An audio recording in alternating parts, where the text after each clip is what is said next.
Good morning students, welcome to enjoy the education. आज हम इस वीडियो में एक्सरसाइज 4.3 में क्वेश्चन नंबर 2 यहाँ पर हम देखने वाले हैं। ये आपकी एग्ज़ाम के लिए मोस्ट इम्पॉर्टेंट एग्जाम्पल है।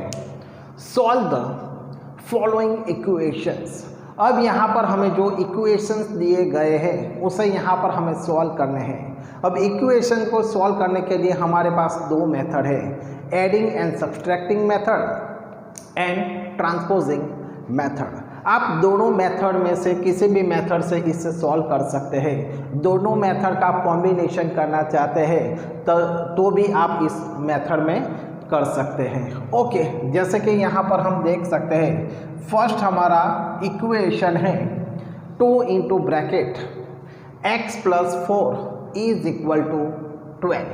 अब यहाँ पर हम देख सकते हैं 2 का इस ब्रैकेट के साथ मल्टीप्लिकेशन का रिलेशन है। अब 2 को हमें रिमूव करने के लिए, क्योंकि यहाँ पर हमें x वेरिएबल्स की वैल्यू फाइंड करनी है, तो यहाँ पर हम देख सकते हैं 2 को रिमूव करने के लिए 2 का मल्टीप्लिकेशन का रिलेशन है, इसलिए 2 को रिमूव करने के लिए यहाँ पर हम उसे 2 से डिवाइड हमें करना पड़ता है। ओके, तो चलो यहाँ पर हम रिटर्न कर देते हैं, इज इक्वल टू 12/2। जो हमने लेफ्ट साइड पर जो हमने डिवाइड किया है 2 से, इसलिए राइट साइड पर भी हमें डिवाइड करना पड़ता है। ओके, अब यहाँ पर हम देख सकते हैं 2 कट 2 6 12, तो x plus 4 is equal to 6 यहाँ पर हमें मिलता है। Okay, next. अब यहाँ पर हम देख सकते हैं x का 4 के साथ पॉजिटिव रिलेशन है। ओके, यानी कि प्लस 4 को हम राइट साइड पर ले जाते हैं, लेफ्ट साइड से राइट साइड पर ले जाते हैं तो पॉजिटिव है तो वो नेगेटिव हो जाता है, यानी कि 6 - 4, यानी कि x इज इक्वल टू, यहाँ पर 6 में से 4 लेस करते हैं तो हमें 2 मिलता है। ओके, तो यहाँ पर हम देख सकते हैं हमने एडिंग सब्सट्रैक्टिंग की मेथड पहले की और दूसरे में हमने ट्रांसपोजिंग मेथड की। इस तरीके से आप कॉम्बिनेशन भी यहाँ पर कर सकते हैं। आपको जो अच्छा लगे, हमें x का जो आंसर है वो हमें राइट मिलना चाहिए। ओके, दोनों मेथड आप अप्लाई कर सकते हैं। चलो आगे, 3 into bracket n-5 is equal to 21। तो यहाँ पर हम देख सकते हैं 3 का इस ब्रैकेट के साथ मल्टीप्लिकेशन का रिलेशन है, इसलिए 3 को रिमूव करने के लिए हमें इसे 3 से डिवाइड करना पड़ता है। तो चलो 3 कट 3 7 जा 21, तो n-5 इज इक्वल टू 7। अब n का 5 के साथ नेगेटिव रिलेशन है। ओके, इसलिए -5 को हम राइट साइड पर ले जाते हैं तो वो नेगेटिव है तो पॉजिटिव 5 हो जाते हैं, तो n इज इक्वल टू, यहाँ पर हमें 7 + 5 12 आंसर मिलता है।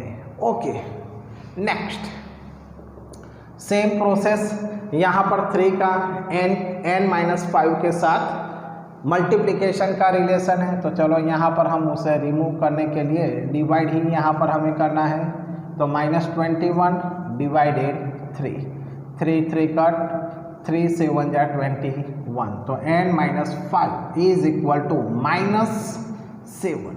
अब यहाँ पर हम देख सकते हैं इस n का -5 के साथ नेगेटिव रिलेशन है। नेगेटिव 5 को हम राइट साइड पर ले जाते हैं तो वो पॉजिटिव 5 हो जाते हैं। ओके, इसलिए n इज इक्वल टू -7 +5, यानी एक पॉजिटिव नेगेटिव, यानी यहाँ पर हमें सब्सट्रैक्शन करना है। 7 में से 5 लेस करते हैं तो हमें 2 मिलता है और बिग डिजिट की साइन नेगेटिव है, इसलिए हमें -2 यहाँ पर मिलता है। ओके, तो इस तरीके से हमें इस सब को यहाँ पर सॉल्व करना था। Okay, next D, -4 into bracket 2 + x is equal to 8। यहाँ पर हम देख सकते हैं -4 का इस ब्रैकेट के साथ मल्टीप्लिकेशन का रिलेशन है, इसलिए हमें -4 को कट करने के लिए मल्टीप्लिकेशन का रिलेशन है, इसलिए यहाँ पर हमें डिवीज़न करना पड़ता है। तो -4 से हम उसे डिवाइड करते हैं। तो जो हमने प्रोसेस लेफ्ट साइड पर किया वही प्रोसेस हमें राइट साइड पर भी हमें करना है। -4 से यहाँ पर डिवाइड किया, इसलिए यहाँ पर भी हमें -4 से डिवाइड करना पड़ता है। ओके, चलो -4 कट, 4 2 ज़ा 8, 2 + x इज इक्वल टू, अब यहाँ पर हम देख सकते हैं नेगेटिव साइन 1 टाइम है, यानी कि ऑड टाइम है, इसलिए हमें -2 मिलता है। अब यहाँ पर हम देख सकते हैं +2, x का 2 के साथ पॉजिटिव रिलेशन है, तो पॉजिटिव 2 को हम लेफ्ट साइड पर से राइट साइड पर ले जाते हैं, तो पॉजिटिव है तो वो -2 हो जाते हैं। Therefore x is equal to -2 negative add होते हैं, यानी कि -4 आंसर यहाँ पर हमें मिलता है। ओके, नेक्स्ट, अब यहाँ पर हम देख सकते हैं 4 का 2 - x के साथ मल्टीप्लिकेशन का रिलेशन है, इसलिए 4 को रिमूव करने के लिए यहाँ पर हमें उसे 4 से डिवाइड करना पड़ता है। तो चलो 4 कट, 4 2 ज़ा 8, तो 2 - x इज इक्वल टू 2। अब यहाँ पर हम देख सकते हैं -x, अभी तक हमने जितने सम देखे उसमें हमें वेरिएबल्स पॉजिटिव ही हमें दिया गया था, इसमें हमें नेगेटिव वेरिएबल्स दिया गया है। ओके, चलो आगे। अब यहाँ पर हम देख सकते हैं -x के साथ 2 का रिलेशन जो है वो 2 यहाँ पर पॉजिटिव 2 है, तो पॉजिटिव 2 को हम लेफ्ट साइड के राइट साइड पर ले जाते हैं तो वो -2 हो जाते हैं। ओके, पॉजिटिव है तो -2 हो जाते हैं, यानी कि -x is equal to 2 positive 2 negative, यानी कि 0 यहाँ पर हमें मिलता है। अब यहाँ पर हम जो x की वैल्यू है, वेरिएबल्स कभी भी नेगेटिव नहीं हो सकता, इसलिए यहाँ पर हमें उसे पॉजिटिव ही करना होता है।